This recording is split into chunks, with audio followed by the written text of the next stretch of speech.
నమస్తే, నేను Prem. Welcome to Khyati connects. ఆ గట్టునుంటావా ఈ గట్టునుంటావా, ఈ ఎన్నికల సమయంలో రాజకీయ పార్టీల మధ్య నడిచే పంచాయతీ. అప్పుడు వలస లీడర్లకు ఘన స్వాగతం పలికి పార్టీలోకి ఆహ్వానిస్తారు. ఇప్పుడేమో వలస వచ్చిన నాయకులు సొంత పార్టీ క్యాడర్కు వేధిస్తున్నారంటూ కామెంట్స్. ఆ రోజు బలపడిన బంధం ఇప్పుడెందుకు బలహీనపడుతుంది?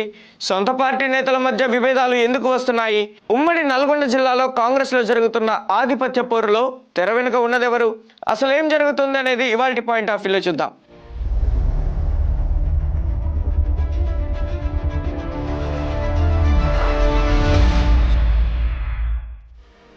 తెలంగాణ అధికారంలో ఉన్న కాంగ్రెస్ పార్టీలో ఒరిజినల్ వర్సెస్ వలస లీడర్ల పంచాయతీ తారాస్థాయికి చేరింది. మునుగోడు కాంగ్రెస్ ఎమ్మెల్యే కోమటిరెడ్డి రాజగోపాల్ రెడ్డి బీఆర్ఎస్ నుంచి కాంగ్రెస్ లోకి వచ్చిన వలస ఎమ్మెల్యేల తీరుపై చేసిన కామెంట్స్ రాష్ట్ర రాజకీయాల్లో హాట్ టాపిక్ గా మారాయి. బీఆర్ఎస్ నుంచి కాంగ్రెస్ లోకి వచ్చిన కొందరు ఎమ్మెల్యేలు పార్టీని నమ్ముకున్న ఒరిజినల్ కార్యకర్తలను తీవ్రంగా వేధిస్తున్నారంటూ ఆయన ఓపెన్ స్టేట్మెంట్ ఇవ్వడం ఇప్పుడు కాంగ్రెస్ హైకమాండ్ కు సైతం మింగుడు పడటం లేదు.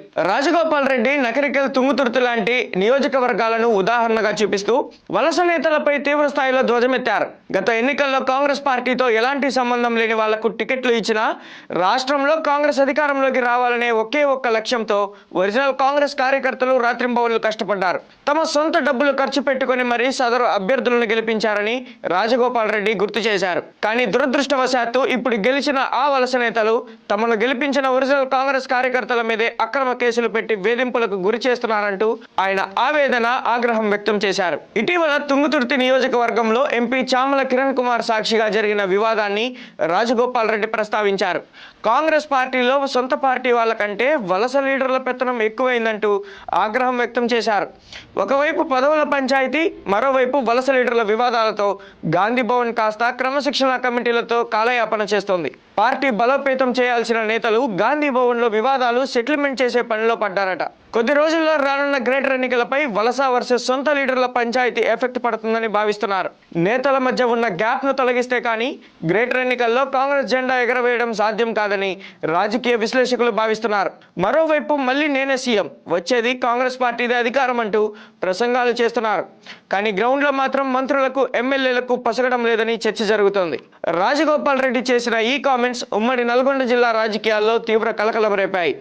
జిల్లాలో పట్టున్న కోమటిరెడ్డి బ్రదర్స్ ఇలా వలస లీడర్ల తీరును బహిరంగంగా తప్పుపట్టడం వెనుక పెద్ద వ్యూహమే ఉందని విశ్లేషకులు భావిస్తున్నారు. పార్టీ కోసం దశాబ్దాలుగా జెండా మోసిన కార్యకర్తలకు అన్యాయం జరుగుతుంటే చూస్తూ ఊరుకునేది లేదని, వలస నేతలు తమ పరిధి దాటితే పరిణామాలు తీవ్రంగా ఉంటాయని ఆయన ఇండైరెక్ట్ గా వార్నింగ్ ఇచ్చారు. బీఆర్ఎస్ నుంచి పెద్ద ఎత్తున ఎమ్మెల్యేలను చేర్చుకొని బలం పెంచుకోవాలని కాంగ్రెస్ చూస్తుంటే ఈ వలసల వల్ల క్షేత్రస్థాయిలో ఉన్న పాత కాంగ్రెస్ క్యాడర్ నలిగిపోతుందనే గుసగుసలు ఎప్పటి నుంచో ఉన్నాయి. ఇప్పుడు రాజగోపాల్ రెడ్డి బయటపెట్టిన ఆ అసంతృప్తినే ప్రత్యక్ష ఉదాహరణగా నిలిచింది. అంతర్గత పోరు ఇలాగే కొనసాగితే రాబోయే రోజుల్లో పార్టీకి, ప్రభుత్వానికి కొత్త తలనొప్పులు రావడం ఖాయంగా కనిపిస్తోంది. మరి సొంత పార్టీ ఎమ్మెల్యేలపైనే కోమటిరెడ్డి రాజగోపాల్ రెడ్డి చేసిన ఈ సంచలన తిరుగుబాటు కామెంట్స్ పై కాంగ్రెస్ అధిష్టానం మరియు సదరు వలస ఎమ్మెల్యేలు ఎలా స్పందిస్తారో వేచి చూడాలి.